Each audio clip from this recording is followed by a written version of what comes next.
মজলুম মানুহৰ কাৰণে আছে। আমি আছো হাজাৰবাৰ আমি গ্ৰেপ্তাৰ হ'বলৈ আপোনাক আটক কৰিলে ইতিমধ্যে মেজিষ্ট্ৰেটে ঘোষণা কৰা নাই। তেওঁলোকে যদি আটক কৰে তেওঁলোকে কৰিব শিশু খাদ্য আৰু বাথৰুমৰ ব্যৱস্থা যিমান সময় লৈ কৰিব উচ্ছেদ বন্ধ ৰাখিব লাগিব। সৰু সৰু ল'ৰা ছোৱালী বেবী ফুডৰ কাৰণে আজি হাত এনেকুৱা বেয়া বতৰত অমানৱীয়ভাৱে বিক্ৰী কৰি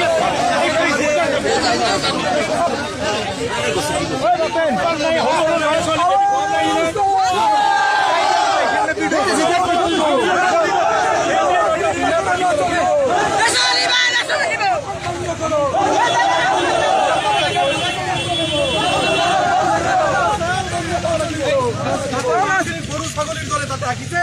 আকৌ ওপৰৰ পৰা খেদিব বিচাৰিছে। তাতে ঘৰ বাৰী ভাঙিছে একফালে, আনফালে তাতে থাকিবলৈ নাই। খোলা আকাশৰ তলত তেখেতসকলে আছে। তাৰ পিছতো সেইসকলক অত্যাচাৰ কৰা হৈ আছে।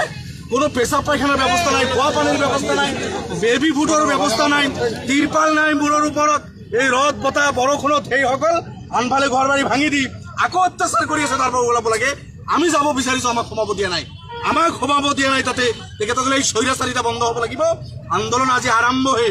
যদি এইসকলৰ প্ৰতি জাষ্টিছ নকৰে, এইসকল সংস্থাপনৰ ব্যৱস্থা নকৰে, আজিৰ পৰা আন্দোলন আৰম্ভ হ'ল। গণতান্ত্ৰিক পদ্ধতিতে আমাৰ আন্দোলন চলি থাকিব। দীৰ্ঘমেয়াদী আন্দোলনৰ কাৰ্যসূচী আমি মৌলিক অধিকাৰ যিখিনি আছে ন্যূনতম কৰিছে। আমাক তেখেতসকলে ডিটেইন কৰিছে। ডিটেইন কৰক, আমি ডিটেইনক ভয় নকৰো। আপোনালোকৰ মূল দাবী কি? আপোনালোকৰ মূল দাবী কি? আমাৰ মূল দাবী হ'ল উচ্ছেদ বন্ধ হ'ব লাগিব।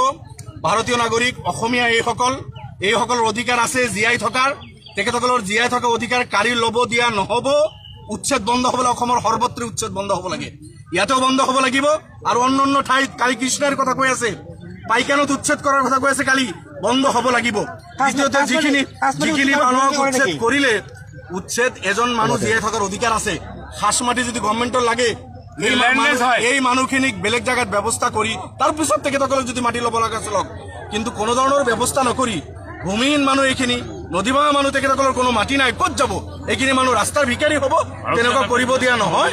গতিকে ক্ষতিপূৰণ দিব লাগে যিসকলৰ ঘৰ বাৰী ভাঙিছে, আৰু মাটি আবণ্টন দি এখেতসকলক জীয়াই থকাৰ অধিকাৰটো চৰকাৰে দিব লাগে। এইটোৱে আমাৰ দাবী।